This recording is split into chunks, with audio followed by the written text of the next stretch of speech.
उत्तर प्रदेश के संभल से सामने आते सनातन के साक्ष्यों को देख हर कोई हैरान है। सबके मन में यही सवाल है, आखिर इन धरोहरों को गुमनाम किसने और क्यों किया। संभल में मिलते सनातन के सबूतों के बीच चंदौसी में जो बावड़ी मिली है उसकी खुदाई भी जारी है। बावड़ी के अंदर आज जो कुछ दिखा वो तो और भी ज्यादा चौंकाने वाला है। दरअसल चंदौसी को मिनी वृंदावन कहा जाता है क्योंकि यह बांके बिहारी मंदिर से महज कुछ ही दूरी पर है। इसका डिजाइन भी कृष्ण मंदिरों से मिलता जुलता है, लिहाजा अब इस बावड़ी के रहस्यों की खोज रफ्तार पकड़ चुकी है।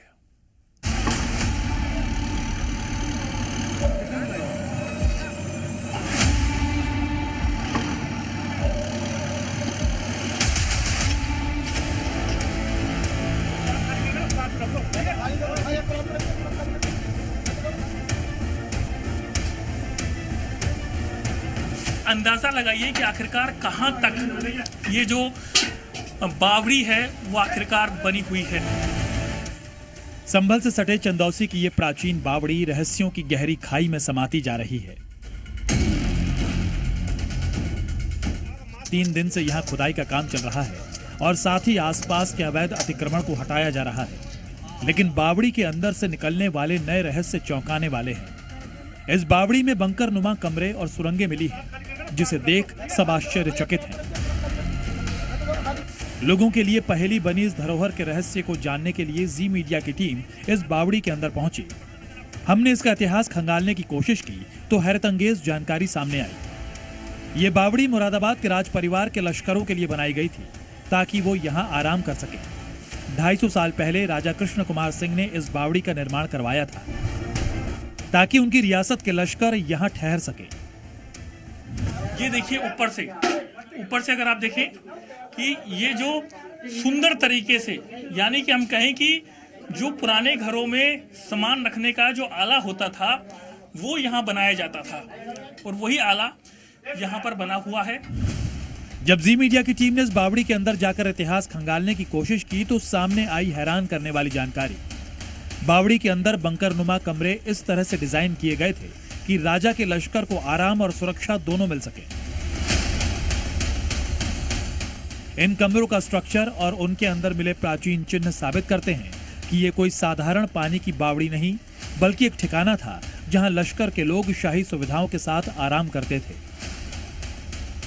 यहाँ से ये पूरा एरिया है और उसके बाद यहाँ से होता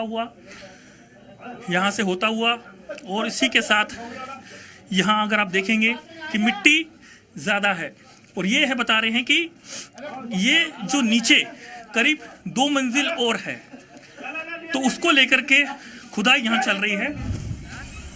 चंदौसी में बावड़ी मिलने के बाद उसके आसपास खुदाई जारी है। आज खुदाई का तीसरा दिन था। अब तक खुदाई में प्राचीन बावड़ी के 400 वर्ग मीटर तक फैले होने की जानकारी मिली है। इस बावड़ी का रहस्य जानने के लिए इसका निर्माण कराने वाले राज परिवार के राजवंश राजा चंद्र विजय सिंह से भी जी मीडिया ने बातचीत की। ये जो चंदौसी में बावली मिली है और जिसकी खुदाई हो रही है, ये मेरे बुजुर्गों ने बनाई थी। रियासत सहसपुर बिलारी लगभग 484 गांव की रियासत थी, जिसका आधा अंग जनपद बदायूं में था, आधा मुरादाबाद में था। तो जब बदायूं से लश्करपुर ओहिया के किले से मुरादाबाद आते थे तो चंदौसी लगभग आधे रास्ते पर पड़ती थी। तो उस दौर में गाड़ियां वगैरह तो होती नहीं थी। जी मीडिया की टीम ने बावड़ी का राज जानने के लिए सहसपुर घराने से ताल्लुक रखने वाली रानी सुरेंद्र बाला की पोती से भी बातचीत की। बावड़ी मैं समझती हूँ एक पुरानी हिस्टोरिकल चीज थी। वहाँ पे बस एक मोटिव जितना हमें पता है, हम अपने फादर से सुनते आ रहे हैं कि उनके फोरफादर्स क्या करते थे, वो लोग सिर्फ जस्ट स्टे करते थे। अभी हमने छोड़ दी थी, एक उम्मीद छोड़ दी थी, मगर हाँ एक हमारे लिए मिरेकल हुआ है कि ये चीज वापस आई और खुदाई में निकल भी रही है। बावड़ी खत्म नहीं हुई है। बताया जाता है कि यहाँ 25 साल पहले तक खूब हलचल थी।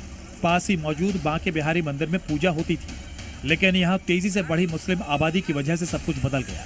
हिंदू पलायन कर गए और उनकी धरोहरों को मिट्टी में दफन कर दिया गया। चंदौसी की इस बावड़ी की योगी सरकार ने खुदाई शुरू की तो सनातन के अवशेष एक एक करके सामने आने लगे, जिसने एक बार फिर साबित कर दिया है कि सत्य को दबाया जा सकता है लेकिन मिटाया नहीं जा सकता। संभल से नीरज कुमार गौड़ और सुनील सिंह के साथ ब्यूरो रिपोर्ट, जी मीडिया।